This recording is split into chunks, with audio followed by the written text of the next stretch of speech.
ধরে নিলাম তুমি আমার বোনের সাথে যে নির্যাতন করেছো তার জন্য তোমাকে মাফ করে দিলাম, কিন্তু তোমার যে বয়ফ্রেন্ডের সাথে যে তুমি চক্কর চালিয়েছো সেটার জন্য কি তোমাকে আমি মাফ করে দেবো? কোনোদিন না।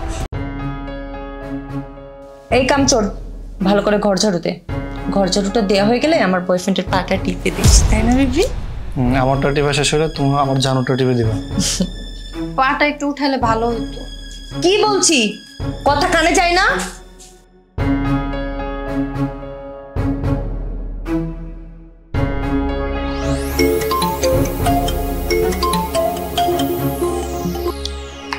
হ্যালো, হ্যাঁ জান বলো।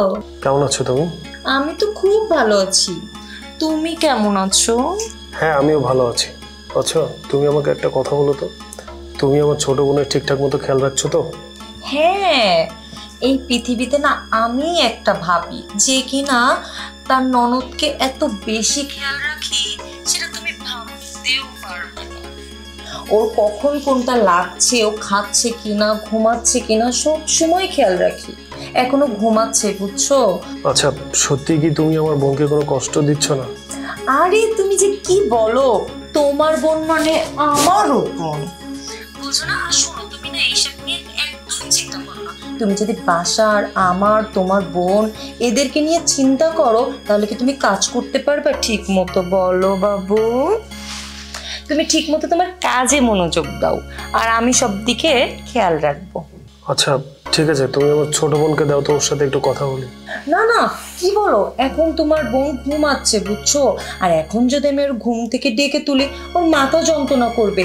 আমি কি এটা করতে পারি বলো? আচ্ছা ঠিক আছে আমি রাখি। আরে না না না, শোনো শোনো শোনো, ফোন কাটো না। তুমি তো এই মাসে টাকাটা এখনো পাঠালে না, বাজারঘাট করতে হবে, আর তাছাড়া আমার কিছু শপিংও বাকি আছে। টাকাটা আজকে আমাকে পাঠিয়ে দিও, বুঝছো? আমি একটু শপিং এ যাব। আচ্ছা ঠিক আছে। ঠিক আছে। হয়ে গেছে তোমার হাজবেন্ডের সাথে কথা বলা? হ্যাঁ হয়ে গেছে। এই মুক্তা, যা আমার জন্য খাবার রেডি করে নিয়ে আয়। ভাবি ময়লাগুলো ফেলিয়ে আসি, তারপর না হয় খাবারটা দিই। আচ্ছা ঠিক আছে, যা। শোনো, টাকাটা পাঠানোর পর আমরা শপিং এ যাবো, বুঝছো?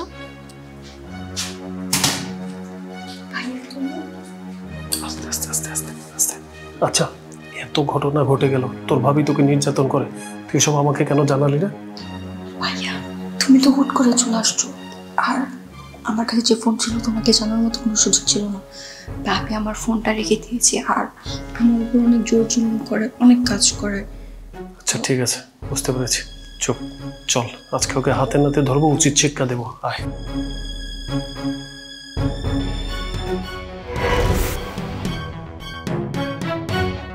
তুমি, তোমার তো সামনের মাসে আসার কথা ছিল।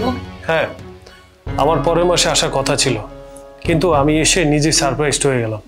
শোনো, মহান আল্লাহ তাআলা যা করে বান্দার মঙ্গলের জন্যই করে। যাই হোক, গায়বীভাবে আল্লাহ আমাকে এখানে পাঠিয়েছে যাতে করে আমি তোমাকে হাতে নাতে ধরতে পারি। আর তুমি এটা কি করলে? তুমি আমার অসহায় বোনটাকে ওকে নির্যাতন করো। শোনো, আমি কিন্তু সবই শুনেছি তুমি এখানে বসে কি কি বলেছো। তুমি কি ভেবেছো তুমি আমাকে যে ফোন করেছো আমি দূরে ছিলাম? না, আমি দরজার পাশে দাঁড়িয়ে দাঁড়িয়ে সবই দেখেছি, সবই শুনেছি। বুঝতে পেরেছো?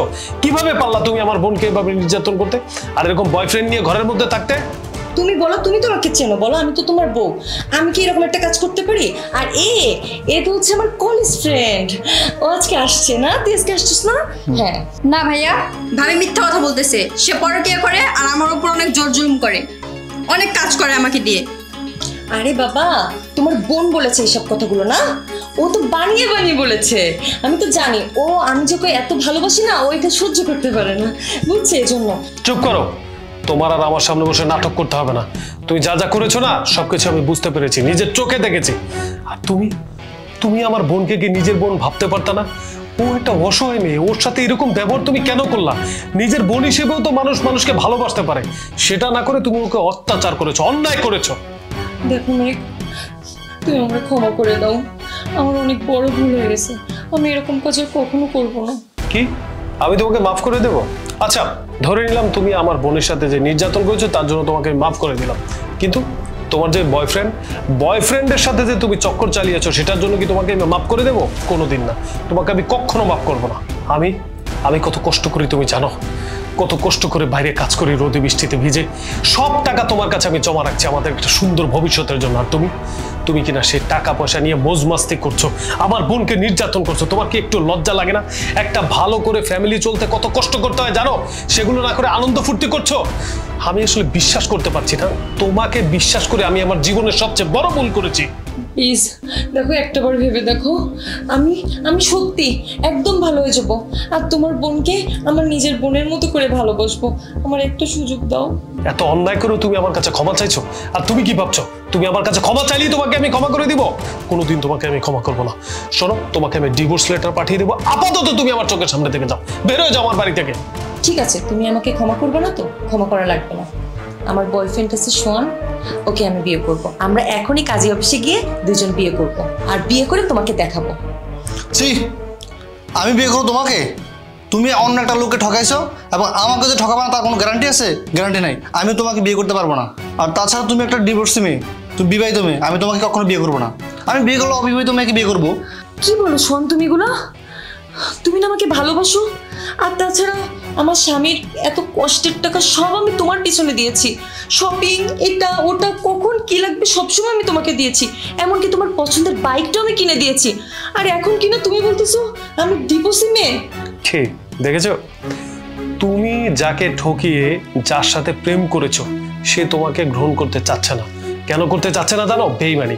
বেইমানির ফল, যদি কেউ কারোর সাথে বেইমানি করে তার ফল আল্লাহ দিয়ে দেয়। হাতে নাতে প্রমাণ পেয়েছো। আমার সংসারটাকে, আমার সাজানো সংসার ধ্বংস করে দিয়েছো তুমি। আল্লাহ তোমার বিচার করেছে। যাই হোক, তুমি এখন আপাতত আমার চোখের সামনে থেকে যাও। আমি তোমাকে এক মুহূর্ত আমার এই বাসার ছাদের নিচে দেখতে চাই না। যাও।